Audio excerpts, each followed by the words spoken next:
আমন্ত্রণ জানাচ্ছি প্রিয় দর্শক, মানচিত্রের নিয়মিত আয়োজন কথোপকথনে। আসসালামু আলাইকুম, আশা করি সবাই ভালো আছেন। রিপোর্ট লিক হয়ে গেছে। প্রথমে রিপোর্টটি লিক হলো, তারপর আমেরিকান পত্রিকা সেটা ছেপে দিল। এখন আপনি রিপোর্টটি বিশ্বাস করুন আর নাই করুন, কিন্তু যদি ধোঁয়া বের হয় তবে আগুন তো লেগেছে। আর কিছু জিনিস আপনি চোখ বন্ধ করে ভাবলে হয়তো বিচার করতে পারবেন। রিপোর্টে এটা এসেছে যে ইরানের রাষ্ট্রপতি বিশ্বাসঘাতক, মোসাদের সাথে হাত মিলিয়েছে। মোসাদ বেশ কয়েকবার ইরানের রাষ্ট্রপতিকে টাকা দিয়েছে। আগে বাড়াবেন না, থামুন। যতটুকু বলছি ততটুকু শুনুন। কথা হচ্ছে আহমাদিনেজাদকে নিয়ে। ইরানের প্রাক্তন রাষ্ট্রপতি আহমাদিনেজাদ, যিনি নিজের কার্যকালে আমেরিকা ও ইসরায়েলের জন্য বিপজ্জনক ছিলেন, আমেরিকাকে বিস্তর হুমকি দিতেন। কিন্তু এখন আমি ওনার পেছনের রেকর্ডে যাচ্ছি না, সরাসরি রিপোর্ট বলছি। এ রিপোর্ট আমেরিকার পত্রিকায় ছাপা হয়ে গেছে। এই যে দ্য নিউ ইয়র্ক টাইমস, আমরা এটাকে ভেরিফাইও করেছি। অনেক জায়গায় ভেরিফাই করেছি আমরা। এই রিপোর্ট ইরানিয়ান ইন্টেলিজেন্স পর্যন্ত পৌঁছে গেছে। ইরান গভর্নমেন্ট এটা জানে, কিন্তু ইরান এটা স্বীকার করতে পারবে না। আপনি নিজেও যদি ইরানি গভর্নমেন্টে থাকতেন তবে আপনিও কবুল করতেন না। ইসরায়েলের মোসাদ এই ধরনের কাজে এক্সপার্ট। রিপোর্ট হলো 2024-এর আগেই তিনি মোসাদের টাচে ছিলেন।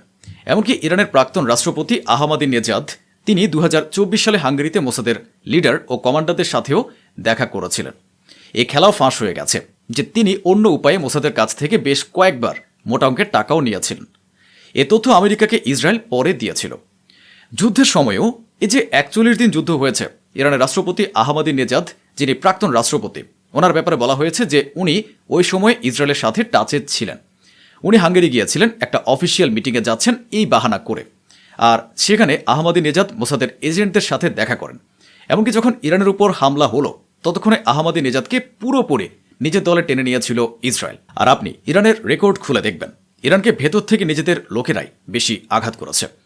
ভেতর থেকে মোসাদ ইরানের লোকজনকে উস্কে দিয়েছে, ভালো রকম টাকা পয়সা দিয়েছে, এবং কি কি কাণ্ড ঘটিয়েছে সেই ইতিহাস বেশ লম্বা, সে গল্পগুলো অনেক বড়। কিন্তু এটা অনেক বিপজ্জনক কাণ্ড এবং মোসাদ এই জিনিসে পারদর্শী। সিআইএ বা অন্য এজেন্সিগুলো চেয়েও বেশি বিপজ্জনক কাজ মোসাদ করে থাকে। 2026 সালে যখন ইরানের উপর হামলা হলো, মোসাদি ছিল সেই পক্ষ যারা ইরানে তো উপস্থিত ছিলই, আর এখনও আছে, আগেই বলে রাখছে। তো খবর এটা যে যখন ইরানকে আক্রমণ করলো আমেরিকা, তখন আহমাদিনেজাদের যেন কোনো ক্ষতি না হয়ে যায় সেজন্য মোসাদ ইরানের ভেতরেই অবস্থান করে আহমাদিনেজাদকে একটি সেফ হাউসে ট্রান্সফার করে দিয়েছিল, সেফ হাউসে নিয়ে গিয়েছিল। কেন? ওনাকে কেন প্রোটেক্ট করছিল? কারণ ডিল হয়ে গিয়েছিল। আর ডিলটা ছিল এই যে ইরানের সুপ্রিম লিডারকে সরিয়ে দিয়ে নিজেদের লোক বসিয়ে দেওয়া হবে, অর্থাৎ আহমাদিনেজাদকে রাষ্ট্রপতি হিসেবে বসিয়ে দেওয়া হবে। কত বিপজ্জনক খেলা ছিল। যুদ্ধের সময় একটা খবর এসেছিল যা আমার মনে আছে, যে আমি ব্রেক করেছিলাম এবং জানিয়েছিলাম যে প্রাক্তন রাষ্ট্রপতি আহমাদিনেজাদকেও খুন করার চেষ্টা করেছে ইসরায়েল। এটা তারই সাথে যুক্ত একটা আপডেট যে যুদ্ধের সময় ইসরায়েল ইচ্ছে করে ওনার বাড়ির আশেপাশে হামলা করেছিল, যাতে ওনার বাড়ির আশেপাশে মোতায়েন থাকা আইআরজিসি এবং ইরানের সৈন্যরা মারা যায় এবং ওনাকে সেখান থেকে মোসাদ বের করে নিয়ে আসতে পারে।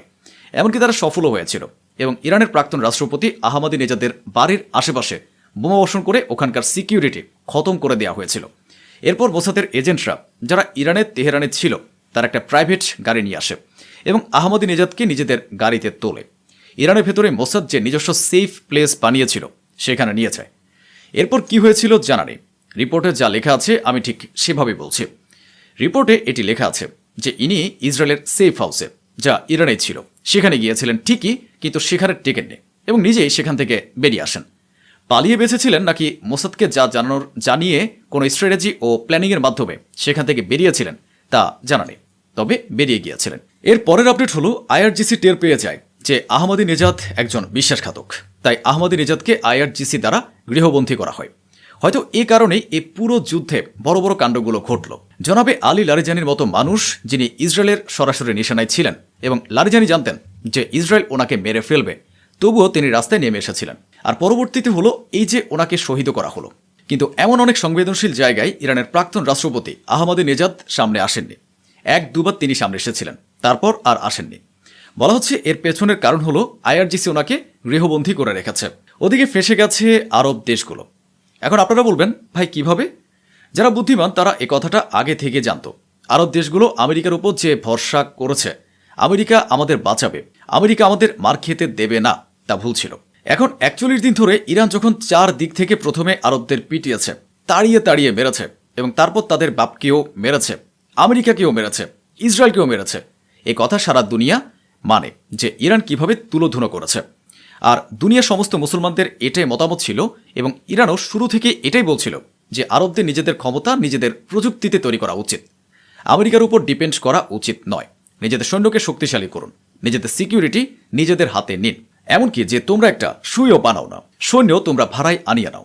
হ্যাঁ, যদি বিশ্বাস না হয় তাহলে গুগল করে দেখে নেবেন, নয়তো আমি তো বলছি। এই যে আরবরা আছে, আল্লাহ এদের জীবনে ভাই টাকা পয়সা অনেক কিছু দিয়েছেন, এটা আল্লাহর ভাগ্যলিপি। তো এরা কিচ্ছু করতে চায় না, এরা একটা সুইও বানায় না, এবং এমনকি এদের কাছে শুধু তেল আছে আর কিচ্ছু নেই। তো এরা সৈন্যও বানায় না। এদের এখানে সৈন্যদেরও আপনারা দেখবেন কালো পাবেন, নেপালি পাবেন, জাপানি পাবেন, ভারতীয়দেরও পাবেন এদের বাহিনীতে। আরবদের লোক কম পাবেন। তো ভাড়া করা সৈন্য, টাট্টু ঘোড়ার সেনা আছে এদের কাছে। ইরান শুরু থেকে বলছে নিজেদের সিকিউরিটি নিজেদের হাতে নাও, আমেরিকার উপর ডিপেন্ড হয়েও না, এরা তোমাদের সাথে দেবে না। আর আজ যখন এমন পরিস্থিতি যে ইরান আমেরিকাকে সঙ্গে সঙ্গে বারবার পাল্টা জবাব দিচ্ছে এবং তৎক্ষণাৎ হামলা করছে, তখন আপনার স্ক্রিনে এই যে আমেরিকার একজন সিনেটর রয়েছে, এখন এ বলছে যে গ্রাউন্ডে ইরানের ভেতরে আরব দেশগুলোর নিজেদের সেনা নামানো উচিত। এটা প্রথম কথা। দ্বিতীয় কথা, সে বলেছে যে আরবকে অর্থাৎ আরব দেশগুলোর সৈন্যকে ফ্রন্ট লাইনে থাকা উচিত এবং আমেরিকার সৈন্য পেছনে থাকা উচিত। অর্থাৎ এই যে আমেরিকানদের এতটাই বুক কাঁপছে যে এখন এরা ইরানের সাথে সরাসরি মুখোমুখি হতে চাইছে না। এখন এরা আরবদের বলছে, আরবদের লোকদের বলছে যে তোমরা লড়াই করো। কেন ভাই, তোমাদের পাউরুটিতে টান পড়তে শুরু করেছে? তোমরা তো খুব লাফাচ্ছিলে। সুপার পাওয়ার, সমস্ত সুপার পাওয়ারের ভূত নামিয়ে দিয়েছে ইরান। যাই হোক, এ দুদিন আগের বক্তব্য, যেখানে ডোনাল্ড ট্রাম্পের সরকার বলেছিল আমাদের যা ক্ষতি হয়েছে আমরা চাই আরব দেশগুলো তাতে ইনভেস্ট করুক, অর্থাৎ নিজের ক্ষতিরও ক্ষতিপূরণ আমেরিকা আরবদের কাছ থেকে চাইছে। তো খুব ভালোভাবে আরবরা ফেসে গেছে। আরও করো আমেরিকানদের গোলামি। সকালে আমেরিকা ইরানের উপর যে হামলা চালিয়েছিল, বড় হামলা চালিয়েছিল, সে হামলায় ইরানের এক সেনার পুরো পরিবার মারা গেছে। হরমুজগানের এলাকা এটি, বড়সড় ধ্বংসলীলা চলেছে। ওদিকে ইরানের বুশেহর এলাকায় আবারও বিস্ফোরণ হয়েছে। ইরান নিশ্চিত করেনি যে এই বিস্ফোরণ কী কারণে হয়েছে, কারণ ইরানও নিজের ক্ষতির কথা সঙ্গে সঙ্গে জানায় না। ইরান যে একটি ট্যাঙ্কারে সরাসরি আঘাত করেছিল, যাতে 24 জন বিদেশি কর্মী উপস্থিত ছিলেন এবং যার মধ্যে 12 জন ভারতীয় ছিলেন, তাতে একজন ভারতীয়ের মৃত্যু হয়েছে, যার উপর মোদী সরকার, ইন্ডিয়ান গভর্নমেন্ট ইরানের অ্যাম্বাসেডরকে তলব করেছে এবং অসন্তোষ প্রকাশ করেছে। আমি তো বলি যে ভাই, মোদী সরকারকেও ঝাঁপিয়ে পড়া উচিত, পুরোপুরি যুদ্ধে ঝাঁপিয়ে পড়ুন, মজা আসবে। হ্যাঁ, ঝাঁপিয়ে পড়ুন। যাই হোক, এখন আমারও বুকে সেই একই ব্যথা রয়েছে। আপনাদের ইরানের উপর আরও বেশি অসন্তোষ প্রকাশ করা উচিত। কিন্তু আমেরিকার দ্বারা আপনাদের যে 3 জন হিন্দু ভাইকে খুন করা হলো, আমেরিকা একটা সরি পর্যন্ত বলেনি, উল্টো দাদাগিরি দেখিয়েছে। সেটার উপর মোদিজি কিছুই বলতে পারল না। কেন? এর জবাব কারো কাছে আছে? রাশিয়ার পররাষ্ট্রমন্ত্রী সের্গেই লাভরভ পরিষ্কার বলেছেন আমেরিকা ইরানের উপর যে হামলা চালাচ্ছে তা MOU অর্থাৎ যে চুক্তি হয়েছিল সেটা লঙ্ঘন। এদিকে সন্ধ্যা হতে হতে, অন্ধকার নামতে নামতে স্ট্রেট অফ হরমুজ থেকে আরও একটি খবর আসছে যে আরেকটি ট্যাঙ্কারে হামলা হয়েছে।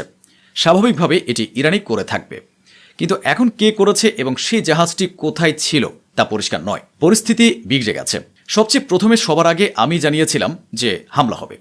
তো এই সমস্ত জিনিস আপনার এই ছোট ভাই আগেই প্রেডিক্ট করে দিয়েছিল যে ভাই ওরা মানবে না, হামলা হবে এবং পরিস্থিতি খারাপ হবে। ঠিক। আর আমি এটাও বলেছিলাম যে এখন তেলের দাম আরও বাড়বে। এবার আপনার স্ক্রিনে ক্রুড অয়েলের দাম রয়েছে। ব্যারেল প্রতি দাম $87.23 বেড়ে গেছে। শুধু গ্রাফটা যদি দেখেন, তবে দেখুন গ্রাফটা কত উপরে যাচ্ছে। আর এখন মনে হচ্ছে এটা $90 পর্যন্ত পৌঁছাতে পারে, এর চেয়েও উপরে যেতে পারে। তো দেখুন, যুদ্ধের সময় পরিস্থিতি খারাপ, সবকিছু আগের মতোই বিগড়ে যেতে শুরু করেছে। আপনাদের মনে থাকবে আমি আগে জানিয়েছিলাম যে ইরানের বিরুদ্ধে আমেরিকা ইসরায়েলে তাদের যে ট্যাঙ্কারগুলো মোতায়েন করে রেখেছিল সেগুলো আমেরিকা ফেরত নিয়ে যাচ্ছিল। কিন্তু যখন এ যুদ্ধ শুরু হলো তখন আমেরিকা ইসরায়েল থেকে তাদের ট্যাঙ্কার সরানো বন্ধ করে দিয়েছে। আবারও আমেরিকার ট্যাঙ্কারগুলো ইসরায়েলের ভেতরে মোতায়েন অবস্থায় দেখা যাচ্ছে এবং ফাইটার জেটগুলোর আনাগোনা চোখে পড়ছে। ইরান গতকাল সকালে আমেরিকা এবং আরবের এলাকাগুলোতে আমেরিকান ঘাঁটিগুলোর উপর যে হামলা চালিয়েছিল তার এই ভিডিও রিলিজ করেছে। হ্যাঁ, যেটিতে ইরান আগের মতোই যেমন 41 দিন ধরে যেভাবে হামলা চালাচ্ছিল ঠিক সেভাবে মাটি ফুঁড়ে মিসাইল ফায়ার করতে দেখা যাচ্ছে। আর জর্ডান ও বাহরাইনের উপর ইরান এই মিসাইল ফায়ার করছে। প্রশ্ন হলো, ডোনাল্ড ট্রাম্প তো বলেছিলেন যে আমরা ইরানের লঞ্চারগুলো ধ্বংস করে দিয়েছি, মিসাইল খতম করে দিয়েছি। তাহলে এগুলো কি ডোনাল্ড ট্রাম্পের পাছা থেকে বের হচ্ছে? কোথা থেকে বের হচ্ছে এগুলো? গোলাপি শুয়োরের একটা কথাও আপনারা সত্যি পাবেন না। এখন সমস্ত আরব দেশ বুঝে গেছে যে বললেই কেউ সুপার পাওয়ার হয়ে যায় না। এটা জরুরি নয় যে আপনার কাছে পরমাণু থাকলেই আপনি সুপার পাওয়ার হবেন। ইরান সুপার পাওয়ারের সংজ্ঞাই বদলে দিয়েছে। এখন সমস্ত আরব দেশ ভেতরে ভেতরে ইরানের সাথে তাদের সম্পর্ক উন্নত করার চেষ্টায় রয়েছে। খবর দেখুন, ইউএই 1, 2, 3, 4, 5, 9 বরং 55 জন ইরানি জেলেকে মুক্তি দিয়ে দিয়েছে। মানে বুঝতে পারছেন, গুডউইল দেখিয়ে ইরানের সাথে সম্পর্ক ঠিক করার জন্যই সবাই লাইনে আসবে ইনশাল্লাহ। অন্যদিকে ইরান বলেছে যাই ঘটুক না কেন তা একপাশে, কিন্তু আমাদের অয়েল এক্সপোর্ট কন্টিনিউ রয়েছে, আমরা এখনও তেল এক্সপোর্ট করছি। ইরান আবারও বলেছে যে হরমুজ আমেরিকা কন্ট্রোল করতে পারবে না। যুদ্ধ করে হামলা করে আর আগ্রাসন দেখিয়ে লাভ নেই। হরমুজ আমাদের ছিল, আমাদের আছে এবং আমাদেরই থাকবে। এবার সৌদির খেলাটা বুঝুন। গত মাসে সৌদি আরব চুপিসারে তাইওয়ান থেকে $47 মিলিয়ন ড্রোন কিনেছে। এখন আপনারা ভাবুন যে এই ড্রোন সৌদি আরব ইয়েমেনের উপর চালাতে চাইছে নাকি ইরানের উপর ছুড়বে। এখন এটা আপনারা নিজে ভেবে নিন। আমি মুখ খুললেই তো লোকে আমাকে মোসাদের সাথে জুড়ে দেয়। ইরান একটা মারাত্মক সাফল্য পেয়েছে। আইএসআইএসের 2 জন জঙ্গিকে গ্রেফতার করে রেখেছিল ইরান। আজ তাদের দুজনকে একসঙ্গে ফাঁসিতে ঝুলিয়ে দেওয়া হয়েছে। আসসালামু আলাইকুম প্রিয় দর্শক, সবাইকে শুভেচ্ছা জানাচ্ছি তুরস্ক থেকে। আমি জাহিদুল ইসলাম। আজকে 15ই জুলাই তুরস্কের ঐতিহাসিক ব্যর্থ সামরিক অভ্যুত্থান দিবস। আজ থেকে 10 বছর আগে মার্কিন যুক্তরাষ্ট্রের ইশারায় তুরস্কের একজন গুপ্ত এজেন্ট তুরস্কের সামরিক বাহিনীর বিপদগামী কিছু সদস্যকে ব্যবহার করে চেষ্টা করেছিল প্রেসিডেন্ট এরদোয়ানকে হত্যা করতে, চেষ্টা করেছিল তুরস্কের গণতন্ত্রকে হত্যা করতে, চেষ্টা করেছিল তুরস্কের ক্ষমতাকে বদলে দিতে। কিন্তু সে চেষ্টা ব্যর্থ করে দিয়েছিল তুরস্কের জনগণ। ট্যাঙ্কের সামনে খালি হাতে দাঁড়িয়ে গিয়েছিল জনগণ। তাদের কণ্ঠে ছিল নারায়ে তাকবীর, আল্লাহু আকবার। তাদের স্লোগান ছিল ইয়া আল্লাহ, বিসমিল্লাহ, আল্লাহু আকবার। শতবর্ষ পর তুর্কি মুসলমানরা রুখে দিয়েছিল সাম্রাজ্যবাদীদের চক্রান্ত, ঠিক যেইভাবে ইরানের মুসলমানরা রুখে দিয়েছে সাম্রাজ্যবাদীদের চক্রান্ত। ইরানে একটা গণ অভ্যুত্থানের নাটক করে ইরানের ইসলামিক বিপ্লবী সরকারকে পরিবর্তনের একটা ছক কষা হয়েছিল তেল আবিবে, ওয়াশিংটনে। এই অভিযোগ রয়েছে। সেই ষড়যন্ত্রকারীদের ব্যর্থ করে দিয়েছে ইরানের জনগণ। 10,000 বিক্ষোভকারীর বিরুদ্ধে লক্ষ লক্ষ ইরানের বিপ্লবের পক্ষের জনতা রাস্তায় নেমেছে। সেই পথে ব্যর্থ হওয়ার পর এবার ইরানের বিরুদ্ধে চালানো হয়েছে সামরিক আগ্রাসন। হত্যা করা হয়েছে ইরানের প্রধান ধর্মীয় নেতাকে, হত্যা করা হয়েছে ইরানের 3 বাহিনী প্রধানকে, অসংখ্য কমান্ডারকে। কিন্তু মাথা নত করেনি ইরানি জাতি। আমেরিকা এবারও ব্যর্থ হয়েছে ইরানে। আমেরিকা কি পারবে আরেকটা যুদ্ধ চাপিয়ে দিলেও ইরানের সরকার পতন করতে? সেই আশাও আমেরিকা করে না। 2016 সালেই মার্কিন সাম্রাজ্যবাদের পতন শুরু হয়ে গিয়েছিল। 2026 সালে ইরান আরেকবার প্রমাণ করলো আমেরিকার পরিকল্পনা আগামীতে আর বাস্তবায়ন হবে না। ফেরাউন যেভাবে ভূমধ্য সাগরে ডুবে মরেছিল, মার্কিন সাম্রাজ্যবাদের জন্য হরমুজ প্রণালী হচ্ছে আরেক বড় সলিল সমাধির স্থান। আজকের লাইভে আমরা ডে টু ডে নিউজ দেওয়ার চেয়ে ইতিহাস থেকে অসাধারণ কিছু তথ্য জানাবো তুর্কিপিডিয়ার দর্শকদের, বাংলাভাষী দর্শকদের, যেগুলো কনভেনশনাল কোনো বইয়ে পাবেন না। প্রিয় দর্শক, আজকে তুরস্কে যেটি বলছিলাম যে ব্যর্থ সামরিক অভ্যুত্থানের বার্ষিকী। তুরস্কের ভেতরে 2টা মিলিটারি কু খুব গুরুত্বপূর্ণ ছিল। একটা 1908 সালে, আরেকটা 2016 সালে। 1908 সালের সামরিক অভ্যুত্থানের মাধ্যমে তুরস্কের শেষ স্বাধীন সুলতান খলিফা দ্বিতীয় আব্দুল হামিদকে ক্ষমতাচ্যুত করেছিল সাম্রাজ্যবাদীদের পদলেহী একদল অটোমান মিলিটারি অফিসার। এবং সেই মিলিটারি অফিসারদের মধ্যে যুক্ত ছিল কামাল আতাতুর্ক। কিছুদিন পরে আতাতুর্ক ইসলামিক সালতানাতকে উচ্ছেদ করে তুর্কি রিপাবলিক তৈরি করেছিল। সুলতান আব্দুল হামিদকে ক্ষমতাচ্যুত করার দিনই শেষ হয়ে গিয়েছিল তুরস্কের ইসলামী সালতানাত বা ইসলামী খলিফাত। এরপরে মানুষকে ধোঁকা দেওয়ার জন্য পুতুল নামে কিছু সুলতানকে দায়িত্ব দেওয়া হয়েছে। তাদের হাতে কোনো পাওয়ার ছিল না। পাওয়ার চলে গিয়েছিল সাম্রাজ্যবাদের কথায় উঠে বসে এইরকম একটি সংস্থার হাতে। এরপর আর কখনোই তুরস্কে ইসলামী শাসন ফিরে আসেনি। সেই যে 1908 সালে আব্দুল হামিদকে ক্ষমতাচ্যুত করলো মিলিটারির কিছু লোক, এবং সেই দিন আব্দুল হামিদের ক্ষমতাচ্যুতিকে সেলিব্রেশন করেছিল তুরস্কের অমুসলিমরা। তুরস্কের অমুসলিম কোয়ার্টার, ইহুদি কোয়ার্টার, আর্মেনীয় কোয়ার্টার, গ্রিক কোয়ার্টার গুলোতে সেই দিন স্লোগান উঠেছিল, স্বৈরাচারের পতন হয়েছে। সুলতান আব্দুল হামিদকে স্বৈরাচার সাজিয়েছিল। কিন্তু তারপর অনেক ইতিহাস, তুরস্কের ইসলামপন্থীদের উপর জুলুম নিপীড়ন, তারপর তুরস্কের ইসলামী সালতানাত উচ্ছেদ, তুরস্কের খিলাফত উচ্ছেদ, তারপরে তুরস্কের ভেতরে চেপে বসেছিল এমন এক কঠিন সেকুলার শাসন, যেখানে মসজিদের আজানগুলো বদলে দেওয়া হয়েছিল আরবি থেকে তুর্কি ভাষায়। তুর্কি জাতীয়তাবাদের নামে এক উদ্ভট জিনিস চাপিয়ে দেওয়া হয়েছিল তুর্কিশ মুসলমানদের উপর। 90% মুসলমানের দেশ তুরস্কে মুসলমানরাই হয়ে গিয়েছিল সংখ্যালঘু। আর তুর্কি নামধারী কিছু লোক, যারা তুর্কিও না, যারা মুসলমানও না, যারা মুখোশ পরা, তারা আতাতুর্কের ছবিকে সামনে রেখে তুরস্ককে শাসন করেছে 1950 সাল পর্যন্ত। কোনো নির্বাচন তুরস্কে হয়নি। যেই গণতন্ত্রের দোহাই দিয়ে সুলতান আব্দুল হামিদকে ক্ষমতাচ্যুত করেছিল, সেই গণতন্ত্র তারা দেয়নি।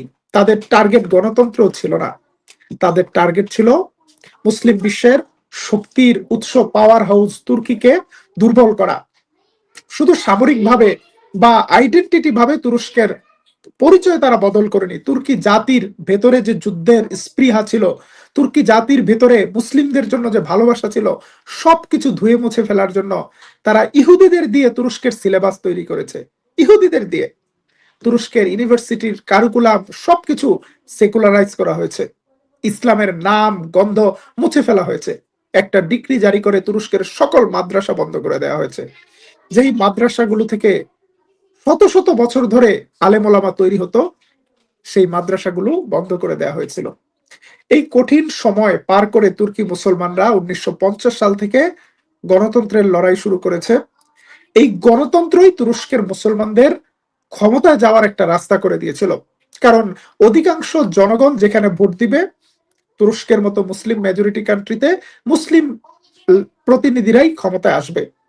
1950 সালের ইলেকশনে আদনান মেন্দারেস নামে একজন তুর্কি মুসলমান ক্ষমতায় আসে, যিনি আবারও আরবিতে আজান দেওয়ার বিধান চালু করে, মসজিদ মাদ্রাসাগুলো খুলে দেয়, মুসলমানদের উপর থেকে জুলুম নিপীড়ন বন্ধ করে তুরস্কের অর্থনীতি তরতর করে এগিয়ে যায়। একবার নয়, দুইবার নয়, 3বার ইলেকশনে জয়লাভ করেন। আজকে প্রেসিডেন্ট এরদোয়ান যত জনপ্রিয়, তার চেয়েও জনপ্রিয় ছিল আদনান মেন্দারেস। কিন্তু আদনান মেন্দারেসকে ফাঁসিতে ঝুলানো হয়। আদনান মেন্দারেসের পরে তুর্কিতে আবারও 20 বছর পরে ক্ষমতায় আসে তুর্গুত উজাল নামে আরেকজন মুসলিম প্রেমিক রাষ্ট্রনায়ক। তাকে বিষ প্রয়োগ করে হত্যা করা হয়। এরপরে পরের দশকে আসে নাজমুদ্দিন এরবাকান নামে একজন ইঞ্জিনিয়ার, একজন খুবই জ্ঞানী দেশপ্রেমিক তুর্কি মুসলমান। কিন্তু তাকেও সামরিক অভ্যুত্থান করে ক্ষমতা থেকে সরানো হয়। কিন্তু এরপর তুরস্কে ইসলামপন্থী রাজনীতির ভেতর থেকে বেড়ে ওঠা একজন তুখুর রাজনীতিবিদ, প্রজ্ঞাবান নেতা রেজেপ তাইয়েপ এরদোয়ানের উত্থান হয়। তিনি ইসলামী রাজনীতির মুখোশ মানে পোশাক খুলে ফেলে সেকুলার রাজনীতির পোশাক পরেন।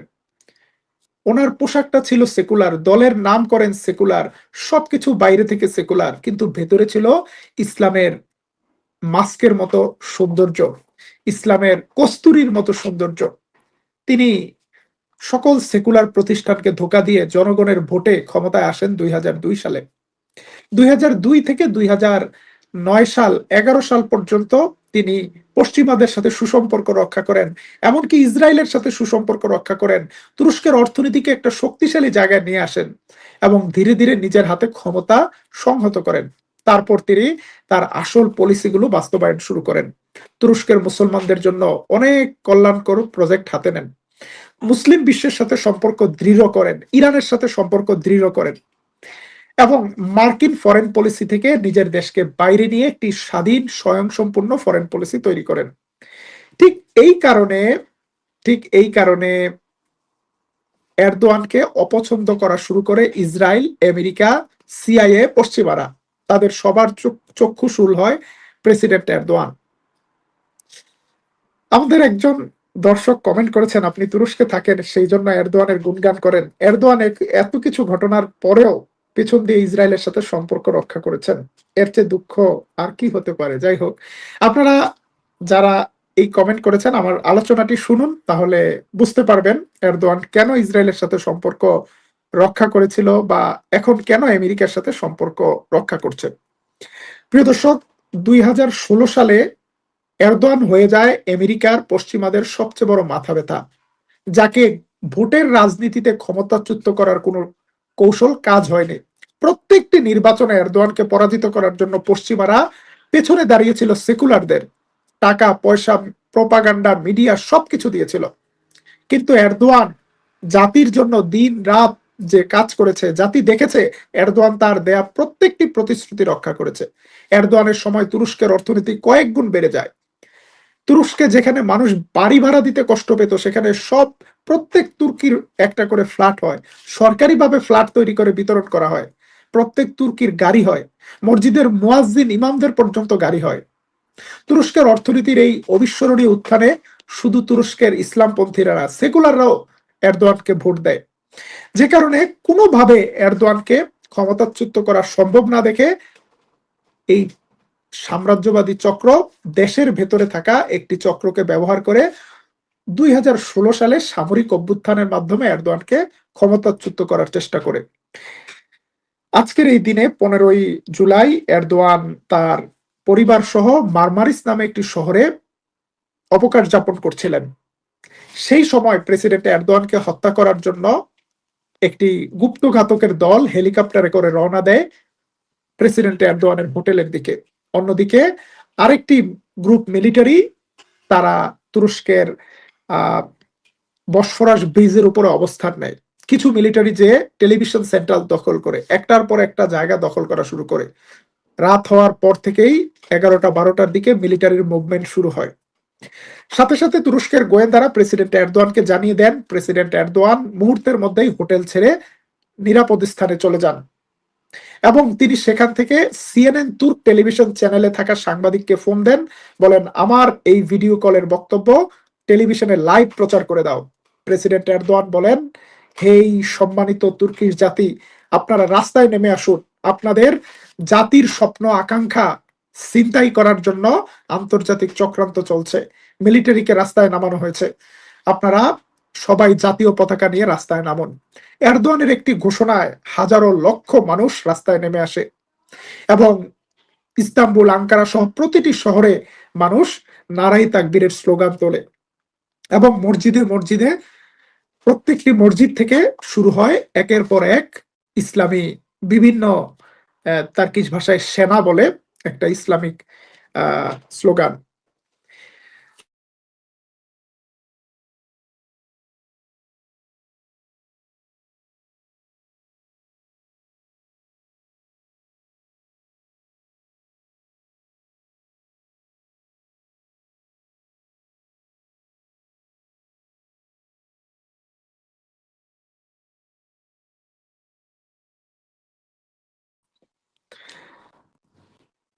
প্রিয় দর্শক, যেটি বলছিলাম যে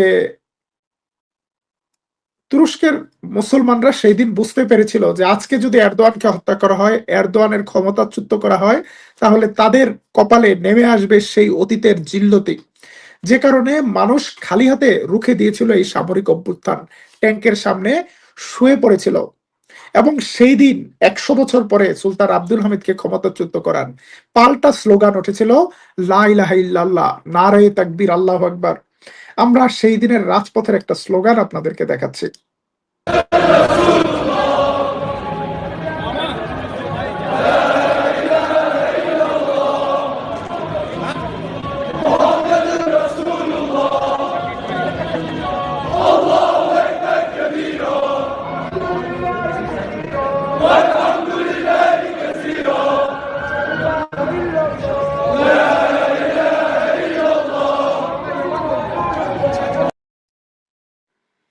সেদিন থেকে তুর্কি জাতি তাদের রাষ্ট্রকে ফিরে পায় এবং এরপরে কি হয়েছিল, তুর্কিরা এই সামরিক অভ্যুত্থান ব্যর্থ করার পুরস্কার হিসেবে কি পেয়েছিল, সেটা আজকে লাইভে জানাবো। আজকে যদি ইরান সরকার টিকে যায়, তারপরে ইরান কি পাবে সেটাও বলবো। সেই দিন এরদোয়ানকে ক্ষমতায় রাখার জন্য প্রাণ বাজি রেখে রাস্তায় নেমেছিল তুরস্কের আলেম ওলামারা। রাস্তার চত্বরগুলো দখল করে ফেলেছিল তুরস্কের দরবেশরা। তারা আঙ্কারা, রাজধানী আঙ্কারার খিজলাই ময়দানে জিকিরের আসর বসিয়েছিল। চলুন একটা ব্যতিক্রম ধর্মী জিকির দেখি।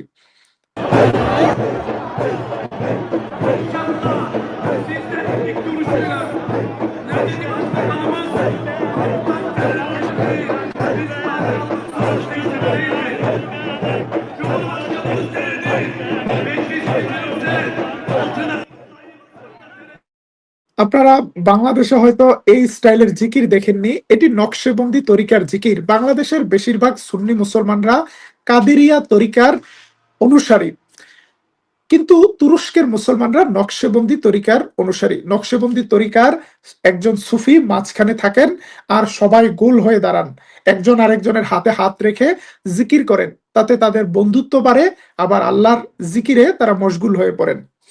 প্রিয় দর্শক, এই জিকিরের সময়টা এত সুন্দর মিষ্টি সন্ধ্যা ছিল না। তখন আকাশে হেলিকপ্টার ছিল, হেলিকপ্টার থেকে তুর্কিশ মুসলমানদেরকে ফায়ার করা হচ্ছিল, ফাইটার জেট ছিল, প্রচন্ড উত্তেজনাকর একটি পরিস্থিতি ছিল। Hareketlilik আমরা আপনাদের Şu anda পরিস্থিতি Türkiye দেখাচ্ছি। ne oluyor sorusuna yanıt aramaya çalışıyor.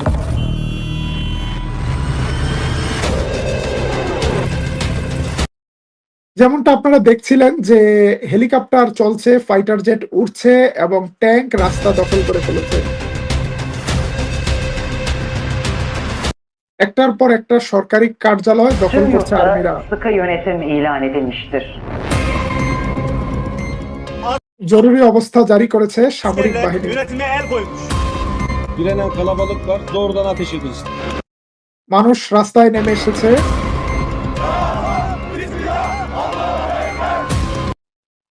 ইয়া আল্লাহ, বিসমিল্লাহ, আল্লাহু আকবার বলে খালি হাতে মিলিটারিকে মোকাবেলা করতে গিয়েছে তুর্কিশ মুসলমানরা। Asker kime namlu tutuyor? এবং মিলিটারিরা যখন রাইফেল নিয়ে পজিশন নিয়ে নিয়েছে, তখন মানুষ খালি হাতেই বলছে যে তোমরা কাদের সৈন্য, কাদের বুকে গুলি চালাতে চাও, আমরা এই জাতির লোক। O an gelmeden muktedir olamazsınız. İnsan bir kere ölür. Adam gibi ölür. তারা বলছেন যে আমরা জীবনে একবার মারা যাব, কিন্তু আমরা বীরের মতো মারা যাব। আমরা কোনো বিশ্বাসঘাতকদের হাতে আমাদের দেশকে সুপর্দ করতে দেব না।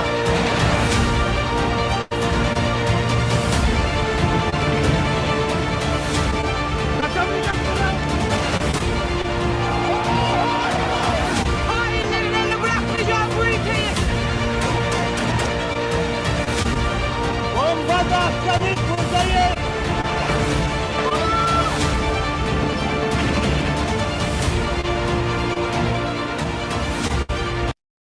শেষ পর্যন্ত তুর্কিশ জনতা ঘেরাও করে ফেলেছিল এই বিশ্বাসঘাতক সৈন্যদেরকে এবং তাদের ট্যাঙ্কের ভেতর থেকে তাদেরকে টেনে বের করে নিয়ে এসেছিল।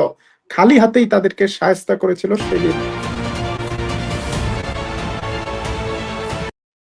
আত্মসমর্পণ করেছিল তুরস্কের এই বিশ্বাসঘাতক সৈন্যরা।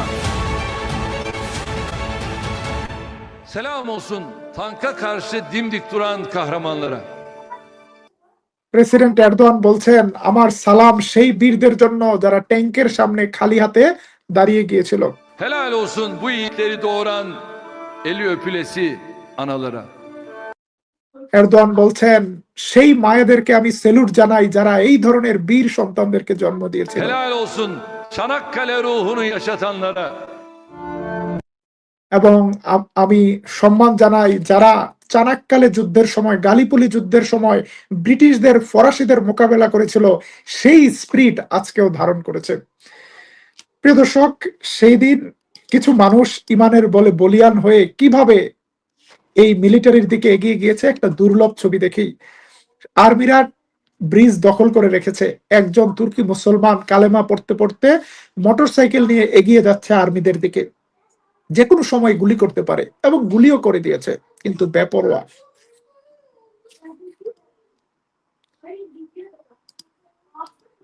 আমরা সেই ভিডিওটি দেখানোর চেষ্টা করছি।